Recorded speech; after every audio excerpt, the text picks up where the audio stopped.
In 2.5, we're going to take a look at our last way of coming up with new functions from previous functions, and that's going to be with something called parametric equations.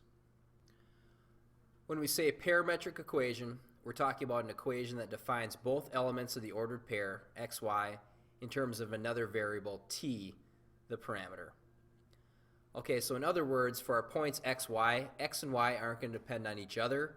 Both x and y are going to have a separate rule written using the variable t, the parameter here. Let's take a look at an example. So in problem 1, we have a parametric equation.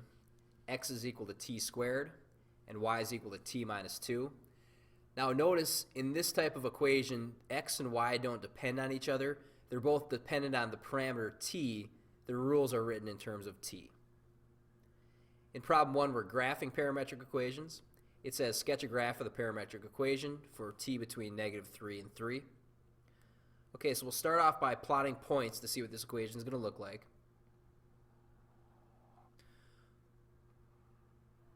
We're going to look at t values, and we're going to see what happens when t is equal to -3, -2, -1, 0, 1, 2, and 3. Our x values then are going to be equal to t squared. And our y values will be equal to t minus 2.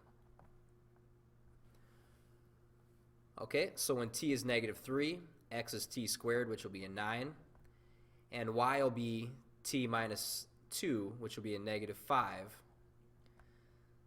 So the first ordered pair I can put in my graph is at 9, -5. We can continue by filling in the rest of the table.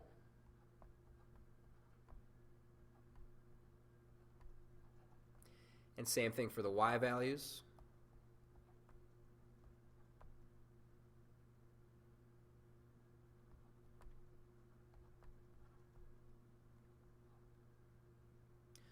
Okay, and we can plot the rest of those points.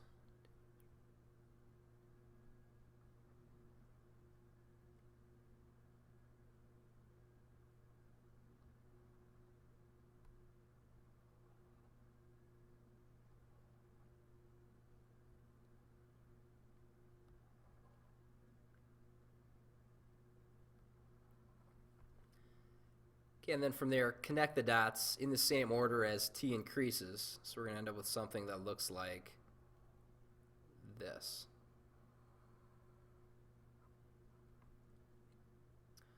Okay, so there's my parametric equation. I'm going to put a few arrows just to show the orientation as I go from t equals -3 to 3. The graph increases this direction. And what we're noticing here is we get a curve that we can't necessarily draw with a single function. Okay, we get something different because we're talking about a different type of equation here. Also, we could say that this isn't a function in the traditional sense, okay, as y relates to x. Okay, we can see clearly it's not going to pass the vertical line test. It is a function in terms of t, but as we've been looking at functions and defining functions in this class, we see that this isn't a function. Okay, the other thing I want to do today is write something called a direct relationship. Problem 2 says find the direct relationship between x and y. Something we'll call this is also eliminating the parameter.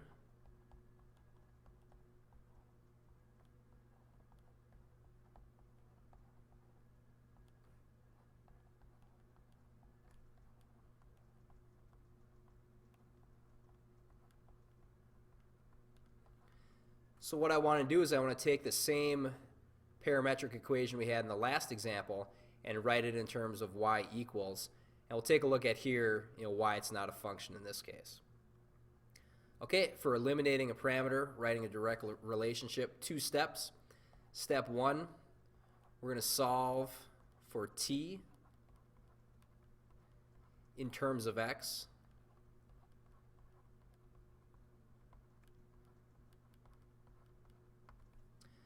Okay, so what we'll do is we're going to take this x equals t squared equation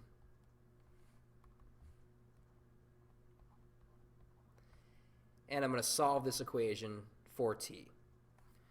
Okay, take a square root on both sides and we end up with square root x is equal to t. Now, one thing to remember, one thing not to forget is solving equations. Anytime we take a square root, anytime we add it, we do need a plus or minus here. So we have t is equal to plus or minus square root x. Step 2 then will be to substitute t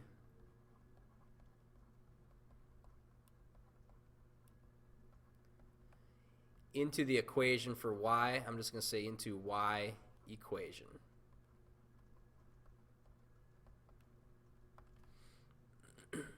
Okay, so what we'll do here is we'll take this y equals t minus 2, and instead of t, we'll say what we found t is equal to, plus or minus square root x. So we'll say y is equal to just plus or minus square root x minus 2. Okay, here's my direct relationship between x and y. Here's my y equals equation. Okay, now we saw that it wasn't a function graphically. Algebraically, why this isn't going to be a function is because we have the plus or minus involved. Basically, when I plug an x value in here, we'd have both a positive and a negative answer we'd subtract 2 from. With a function, each x gives me a single y. Okay, that's why we don't have a function here, which we saw in our graph.